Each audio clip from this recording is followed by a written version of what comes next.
Sanibonani bazalwane emakhaya, sanibonani. Ngiyanibingelela nibingelela uThandazo Mdungwa ohlala eJohannesburg eSoweto eZwala South. Namhlanje ngizothanda ukuthi sikhulume ngomuntu onentukuthelo kodwa oblame abantu abadala. Lo muntu njengoba naye ezelwe emhlabeni, so nabo bazalwa emhlabeni baba abantu baphila. Athi umuntu masekabona ukuthi into zakhe azenzeki, abesethi bathuka, asho nokusho ukuthi mabahlukane nami ngiyabazonda. Alikhipha umuntu ligcwala umlomo ukuthi ngiyabazonda, yini umsebenzi wabo. Uyazi kubuhlungu kangakanani ukuthi umuzwe umuntu esho njalo. Mawuthi uyababheka labantu abakhuluma lezo zinto, banazo zonke into abayifunayo, ukuthi nje abantu bayifundisa ukungeneli. Khona le eyiwana yaziyo noma izithu azifunayo okuyibusiso, athi makabona ukuthi akazitholi ahamba ayothukana, athuka abantu abadala baphoxe, asho konke lokho.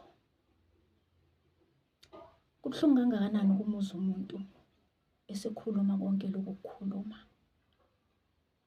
ngoba uma ubheka ukuthi uphumaphi, ubheke ukuthi babe khona empilweni yakho abantu abadala bekulwela izimpi, abantu befuna ukukubulala bengakhoni, kuze kube ngazathi khona into oziprotecta ngayo, kanti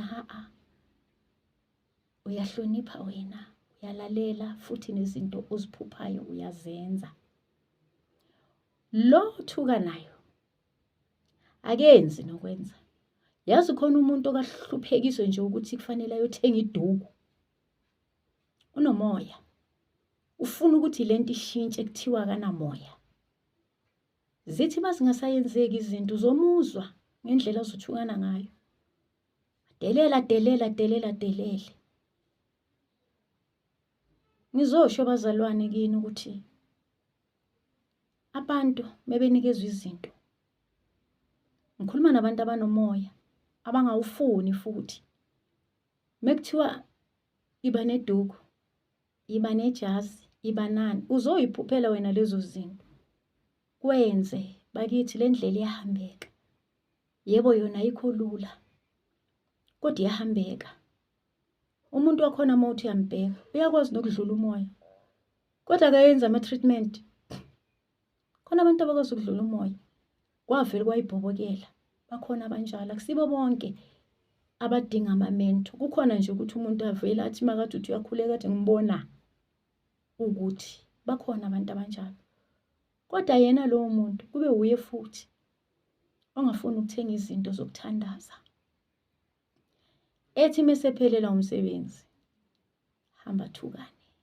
Thuka abantu abadala, asho konke lokho akushoyo okubuhlungu. Wena mawuthi uyabuka, uzibuka wena, ubuka ukuthi wena ubuya ebudeni bendlela nokuthandaza. Ulimele endleleni, washayeka endleleni, kodwa waphokophela. Awucomplain ngoba uyayi-understanda le ndlela. Ithi umuntu wakhona momchazela ukuthi ye muntu akwenziwa kanje, athi bangamane bangibulale, mamelake, awukezi ukufa. Yabona ngalesikhathi usafisa ukuthi wena ungathi ungafa, uzongena nje engozini yemoto, ulimale, uphile. Zikungqubuza izinto, phile. Lokufa lokhu kufisayo kusesekude. Uyokuthola la songasacabanga ngakhona, lapho sobehlise khona umoya. Manje ngizokhuza nami ukuthi abantu abayekele ukuthi into zabo mesingahambi kahle bayolwa nabantu abadala. Asibuyeleni ke lapha empilweni yabo abantu abadala. Babephila emhlabeni angithi. Abanye bahamba bengenazo lezi zinto wena ufuna ukuthi bakwenzele zona. Bazokwenzela zona kanjani? Yabona isidalwa esizokubusisa. Mhlambe kuthiwe kufanele uvule ibhizinisi, uthola ukuthi naso sasine business.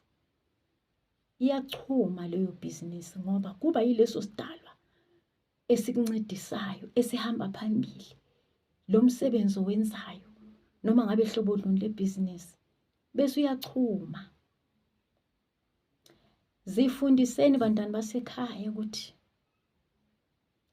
lalelani amaphupho, yenzani njengoba kushiwo. Futhi yabona uma unawo umoya, ayikho idouble up, ayikho ukwenza ngokunye, vele uzosindwa endleleni.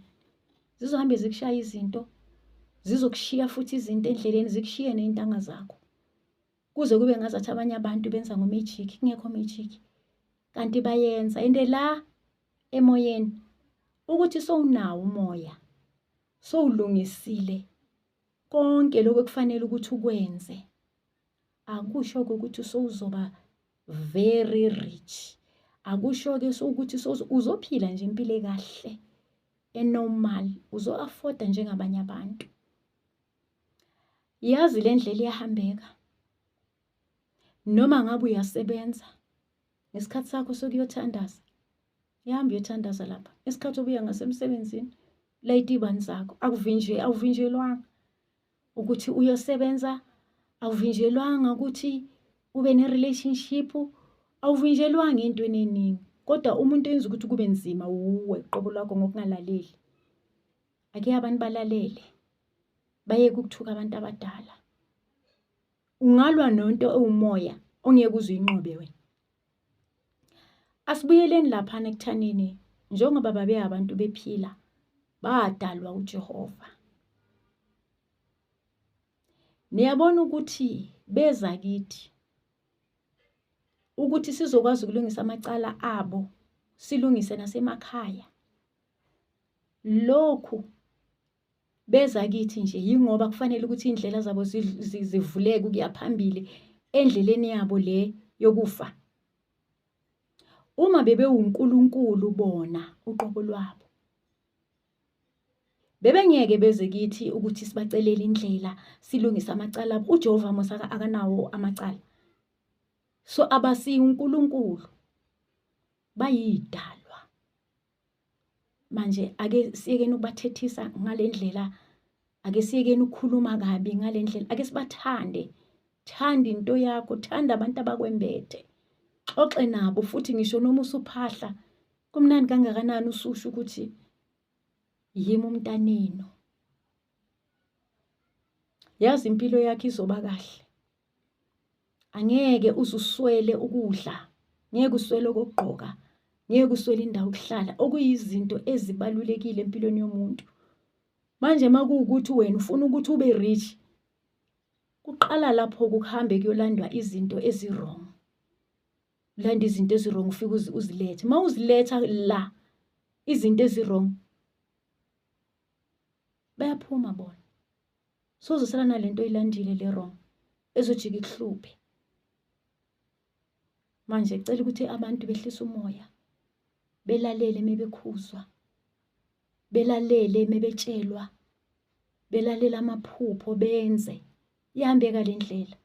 Omunye uzoqhamuka athi anginayo imali, ngizokwenza ngani? Yazi ukuthi akekho umuntu ohlala angakutholi ngisho nokuncane.